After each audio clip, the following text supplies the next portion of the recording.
The U.S. state of California is bracing for powerful winds that could rekindle and whip up major fires that have devastated parts of Los Angeles.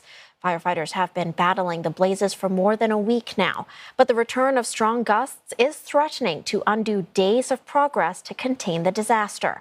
At least 25 people have been killed and 12,000 structures damaged or destroyed by flames.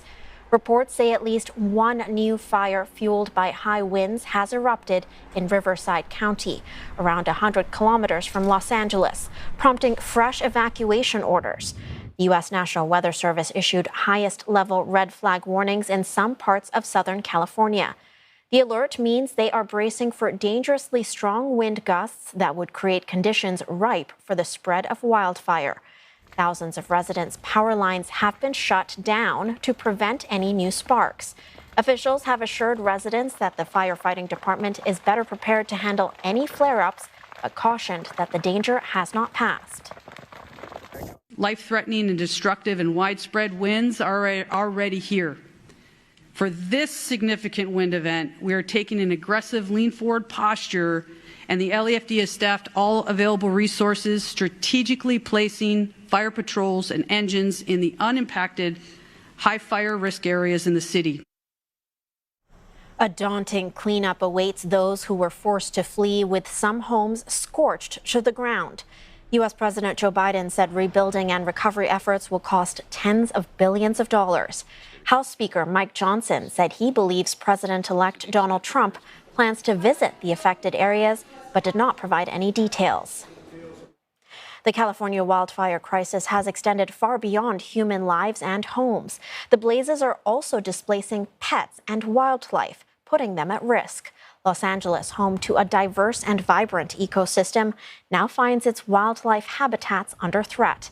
Many domesticated animals have also been left behind in the chaos. Many could not be relocated to safety in time. In the rush to escape fast-moving fires, some pet owners found themselves separated from their animals during emergency evacuations. Others were forced to leave them behind, sending them to shelters. California's animal rescue groups have opened their doors, offering refuge to pets in need, but some are overwhelmed by an influx of displaced animals. Shelters are taking in a wide range of animals, from horses and raccoons to pigs, snakes, and even peacocks. Some of them have to be treated for injuries, such as burnt paws. These shelters are urging the public to step in and help by fostering animals, providing them with temporary care while recovery efforts are underway. For a closer look now at the efforts to save pets and wildlife from the fires, Kevin McManus from Pasadena Humane joins us live from California. Kevin, thank you for making the time to speak with us. The Palisades and Eaton fires remain out of control. What's been the impact on animals displaced by the disaster? Thank you so much for having me, Ronnie. I think, our animal shelter is located right in the evacuation area for the Eaton fire, which is kind of on the eastern side of Los Angeles. And the residents in that area, thankfully, many of them, when they got that first order to evacuate, were able to bring their pets into the shelter. We provide that service to our community every day of the year. But we did, on the very first day of the evacuation, we took in over 350 animals, which for us was very impactful and really many more than we were expecting or quite ready for. What kind of challenges have agencies, volunteers, and animal shelters like yours faced in rescuing these animals? Well, I think primarily the California Fire Agency kind of is in charge of burn areas, in charge of putting out fires, obviously, and so we cannot go into certain areas because they're actively fighting fires, even if we know that animals are there and waiting. So that's a huge challenge. Another challenge is just the sheer amount of animals that came to our shelter was really difficult, but thankfully we were able to make a lot of room, thanks to what you said there about a lot of agencies kind of stepping up and helping us in a great effort of community and helping to take in the pets that we already had at the shelter. Have you had enough food supplies to take care of these animals? Where has your support come from? Uh, by far, we have more than enough supplies. We I believe on Thursday morning when we came into work, that was the day after the 350 animals came in. We had a line of cars down the block with people donating goods to us. We had kind of put on our social media, hey, if you have extra large crates and bowls and that kind of thing, we'd happily take them. We can use them to house animals, to care for the pets in our care. And we were just overwhelmed and blown away by the generosity of people who filled up our parking lot, so much so that we had to stop taking physical donations because we literally had nowhere to put them.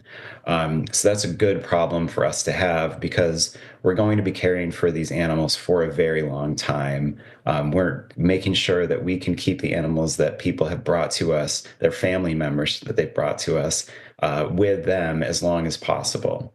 So we know that a lot of our neighborhoods in our community are destroyed, and a lot of the pets that are with us don't have a home to go back to. So we're absolutely committed to making sure that those families, when they get back on their feet, they can have their family member with them as soon as possible. What's been your experience with the wildfires and those of your friends and family? How's everyone doing? Well, of course, we in Pasadena, it's such a great community, and the folks that I work with and our volunteers who come in day after day, we live in the community. So I know some of my colleagues have lost, their homes or their families' homes. I know a lot of people who have lost their homes. And, we were on such a heightened sense alert where we were all literally looking at the fire path and packing our valuables and getting our pets ready to evacuate on a moment's notice.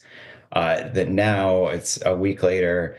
Of course, the winds are expected to be a little bit higher, but more manageable today. So I think the fear is past us, but we also know this is such a long road, and our hearts are broken for the people in our community, the pets that were unfortunately left behind when people were running for their lives, and it's a real tragedy that it's going to take us a long, long time to recover from. You mentioned the community spirit of people coming together to help. How did this all come together? Where did these volunteers come from? I think, obviously everyone in LA was watching these fires and watching the Palisades and watching the Eaton fire. And I think, overwhelmingly in these types of situations, you just want to do something to help. And so when we put out a call, and we've done this dozens of times when we need a few supplies here and there, and we have, pretty great community who's always stepped up.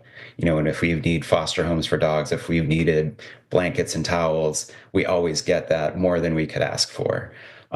So to just get that swelling of support, it really was a positive for us, the staff who were there at the shelter, who were helping take in the animals. And because it was a really, I mean, depressing, but also a really uplifting event to kind of see everybody come together. It's been overwhelming.